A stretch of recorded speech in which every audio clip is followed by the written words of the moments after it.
You recently designed an Extension 2 task, which is quite different from what you'd usually see. So students had to do a research project on a concept that they actually haven't learnt before. So the history of complex numbers or curves in the 3D plane, things like that, right? Actually, is that something they did? Not yet. So, okay. So yeah, that's okay.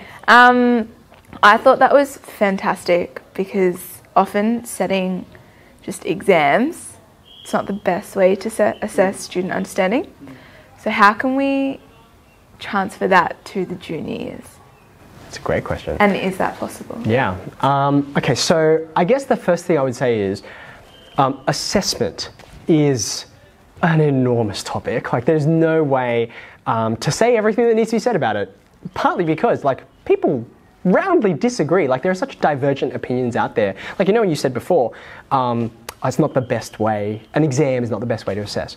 I think if you ask most, like, academic sort of research that's been done on assessment, I think most academics would say, well, if you had to choose one method, the exam is the best one. And so that's why it's the one which, you know, for lack of other mechanisms to use to ensure it's that student's work and then really getting an accurate representation of what that student can do and recall and all that kind of thing in and of themselves without assistance, for example, that's the one. And that's the main reason why it dominates, you know, education around the world.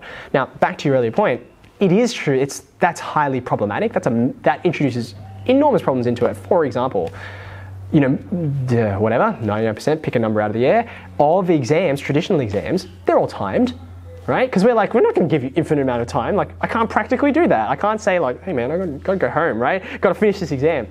And of course, we all have experienced the problems that leads to. Like, I am, not just even about mathematics, I'm just physically a really slow writer. Like, I had friends at school who could literally write twice as fast as I could. So if they were writing an essay, they could talk about twice as many texts or twice as many literary techniques. And I was like, well, great, right? I could probably write a better essay given infinite time, but that was a constraint of the exam, right?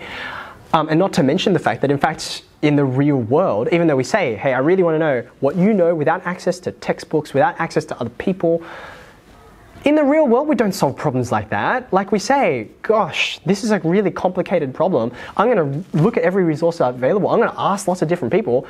That won't solve the problem for me, but it will help me come up with a solution. So it is highly contrived, right? So to come back to your original question of, well, how do we introduce that? How do we get that into the junior years?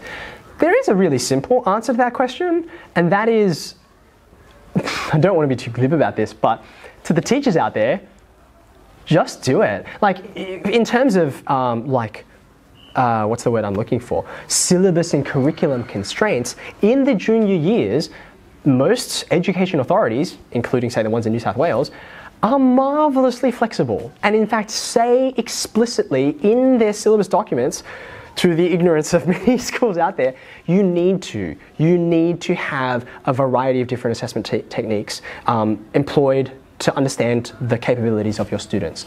We don't do that because it's hard. Because actually, you know, that task that you just mentioned before that I've assigned to my Extension 2 students, that took you forever. Yeah, that's really hard. And I'm really nervous about marking that because it's going to be like, every subject has some balance of objectivity and subjectivity in the marking of an assessment.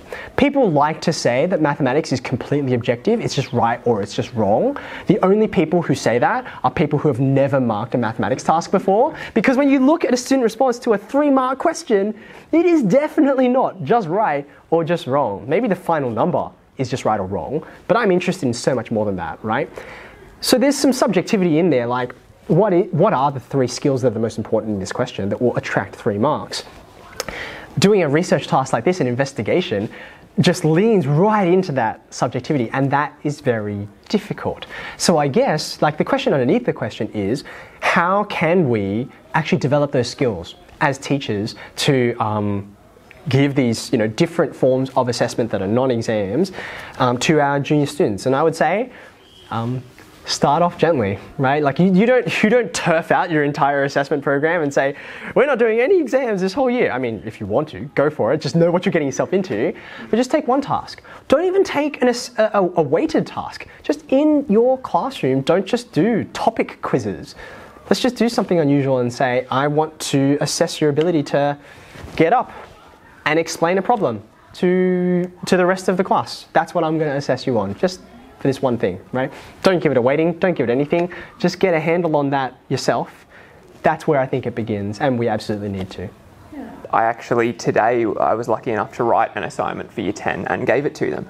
And they were like, what's this? Is this like a test or something? And I'm like, no, it's a take-home assignment. But they were like, but it's maths. And I'm like, yeah, it's a take-home assignment for maths. You take it home, you do it. Yeah, you'll have a class or two to work on it, but you take it home. And they just had not seen it before. And I found that astounding because I remembered when I went through high school as well, I thought I did some take-home assignments as well. Yeah. But it's just so interesting that the kids aren't prepared for it, and they're probably going to go better on it than they would a test. But because it's an assignment, they just don't think it's maths, and they don't see that in maths especially. You see it a lot more in other subject areas, but maths, it's just exams. And there are some valid reasons for why we've arrived in this situation. Like, I think one of the key things that we need to recognize is that every subject has peculiar, like this is why we go towards subject specialization rather than every teacher can just teach everything. That gets harder and harder as you get more, like deeper and more complex knowledge. But recognizing those differences, like, of course, if you're assessing a student on dance, they're going to need to do a task that won't be represented very well in a sit-down written exam, right? Like, we take that as a given, and the same is true of every subject, including mathematics. And it's really great that they had that experience of, whoa, what is this? I would have liked them to have had that experience earlier, but better late than never. Certainly better then than in stage 6, where it's a requirement, where it's a weighted task, all that kind of thing.